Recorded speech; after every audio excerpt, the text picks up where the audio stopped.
अब इसमें एक चीज देखेंगे कि हमने लिख तो दिया कि प्रत्यावर्ती धारा वह धारा होती है जिसका परिमाण समय के साथ परिवर्तित होता है, लेकिन इसे हम ग्राफ से कैसे करें। कभी कभी न्यूमेरिकल आ जाते हैं, लास्ट के चैप्टर में न्यूमेरिकल है प्रत्यावर्ती धारा पर, वो देखेंगे। फिलहाल इतना देखते हैं। तो इसका ग्राफ बनेगा हमारा,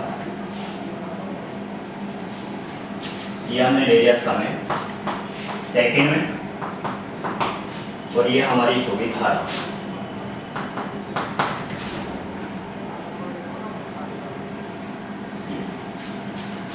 ये इसका ग्राफ है। आगे देखेंगे,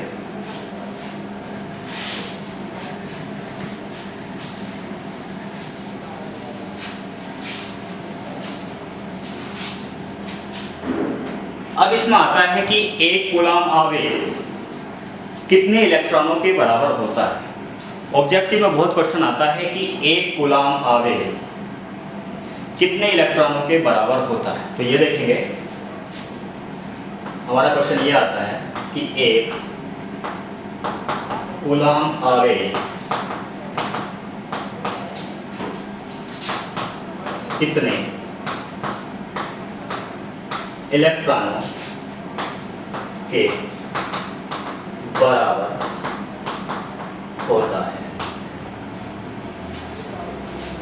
तो कैसे निकालेंगे, आपने फर्स्ट चैप्टर में सूत्र पढ़ा होगा Q बराबर NE। Q बराबर NE। Q क्या होता है, आवेश। N क्या होता है, इलेक्ट्रॉनों की संख्या। E4 होता है इलेक्ट्रॉन पर आवेश। तो इलेक्ट्रॉनों की संख्या निकालने के लिए हम क्या करेंगे, N बराबर Q अपॉन E।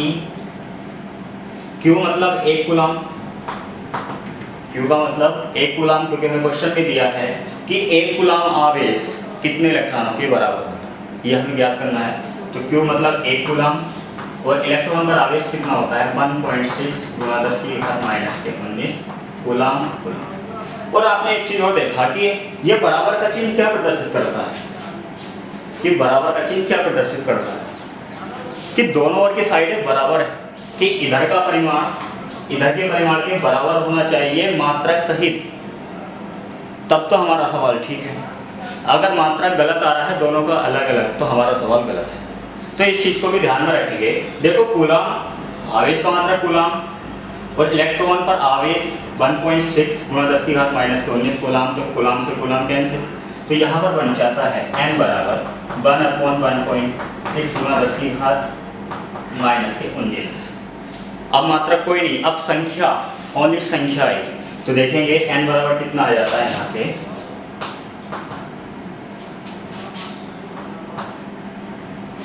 तो यहाँ से आ गया हमारा 0.625 गुणा 10 की घात 19, n बराबर आ गया 6.25 गुणा 10 की घात 18 इलेक्ट्रॉन।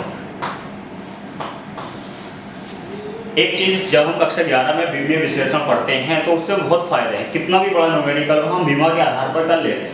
कभी कभी ऐसा होता है कि जब हम एग्जाम हॉल में बैठे होते हैं हम फॉर्मूला भूल जाते हैं, लेकिन अगर हमें मात्रक अच्छे से आते हैं तो हम वो सवाल करने में सक्षम हो जाते हैं।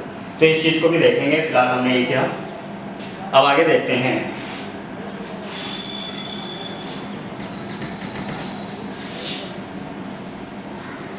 अगला सवाल आता है हमारा, अगला क्वेश्चन आता है कि 1 एम्पियर धारा कितने इलेक्ट्रॉनों से निकलती है, कि 1 एम्पियर धारा,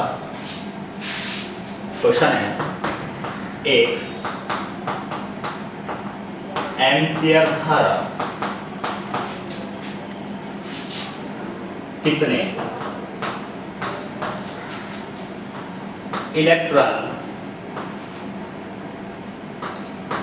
कितने इलेक्ट्रॉन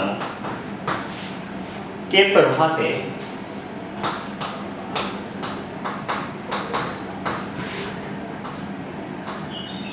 निकलती है। तो ये भी देखिए, इस बार हमें क्या करना है कि 1 एम्पियर धारा कितने इलेक्ट्रॉनों के प्रवाह से निकलती है। तो देखेंगे इधर 1 एम्पियर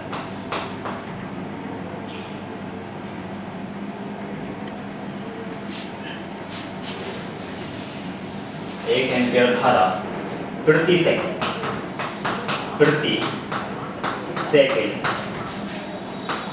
कितने इलेक्ट्रॉनों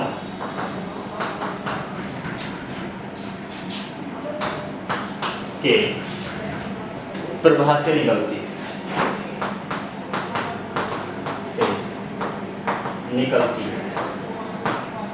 तो देखिए आपने अभी अभी सूत्र पढ़ा है I बराबर Q अपॉन T, T का मान हो गया 1, क्योंकि हमें क्वेश्चन में क्या दिया है कि 1 एम्पीयर धारा प्रति सेकंड कितने इलेक्ट्रॉनों के प्रवाह से निकलती है। तो देखेंगे हमारा सूत्र होता है I बराबर Q upon T,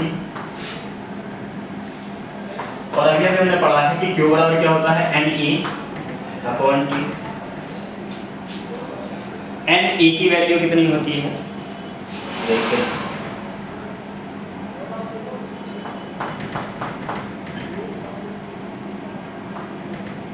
six point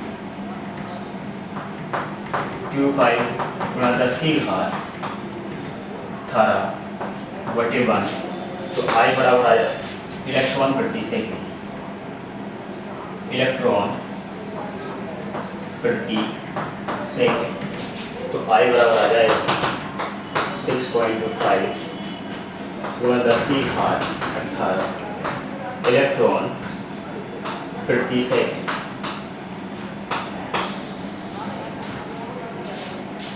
इसमें एक चीज और देखेंगे, अब आता है इसमें धातुओं में विद्युत चालन प्रवाह कैसे होता है। अगला टॉपिक आता है हमारा इसी में ही है कि धातुओं में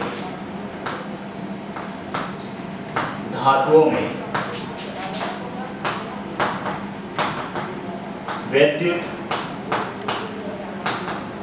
धारा का प्रवाह, धातुओं में विद्युत धारा का प्रवाह कैसे होता है। तो इसके लिए हम बहुत सारी चीजें सीखेंगे। पहला आता है हमारा मुक्त इलेक्ट्रॉन मॉडल, पहली हेडिंग आती है इसमें हमारी मुक्त इलेक्ट्रॉन मॉडल। तो इसको हम समझेंगे कि मुक्त इलेक्ट्रॉन मॉडल क्या होता है। जैसे कि आप जानते हैं, आप केमिस्ट्री में पढ़ते हैं कि प्रत्येक पदार्थ परमाणु से मिलकर बना होता है। प्रत्येक पदार्थ परमाणु से मिलकर बना होता है। माने कि कोई पदार्थ किससे मिलकर बना है? परमाणु से। ठीक, परमाणु हमारे किससे मिलकर बने हैं? इलेक्ट्रॉन, प्रोटॉन और न्यूट्रॉन।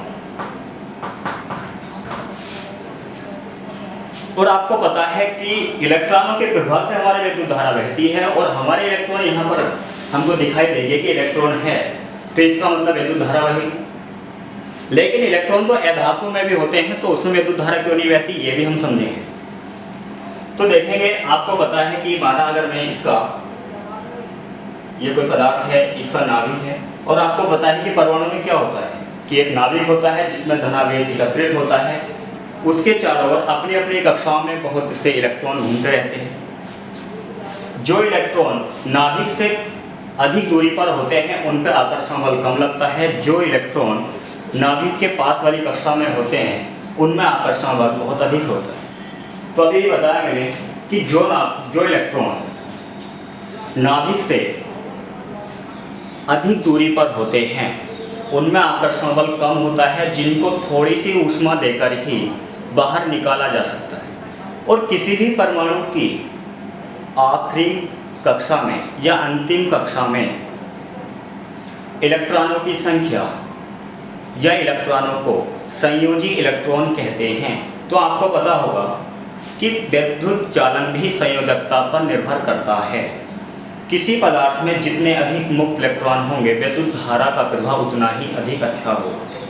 तो देखेंगे, इसके बाद आता है हमारा, इसमें 3 चीजें आती हैं और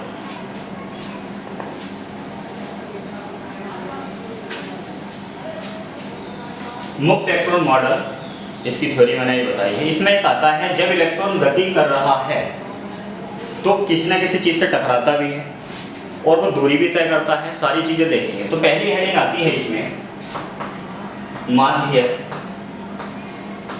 मुक्त पथ। माध्य मुक्त पथ किसे कहते हैं? किसी इलेक्ट्रॉन का या परमाणु में किसी इलेक्ट्रॉन का धनावेशित से क्रमागत दो टक्करों में चली गई दूरी मुक्त पथ कहलाता है। देखेंगे, मैं लिखता हूं, किसी परमाणु में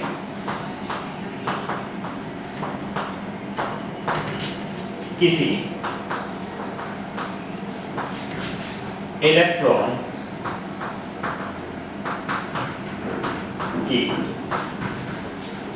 धनावेश से क्रमागत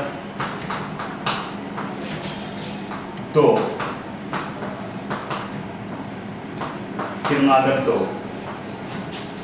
टक्करों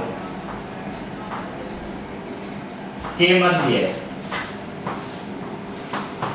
चली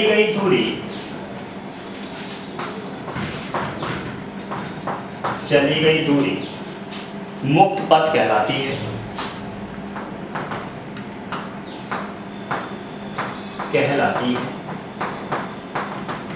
अब आपने देखा होगा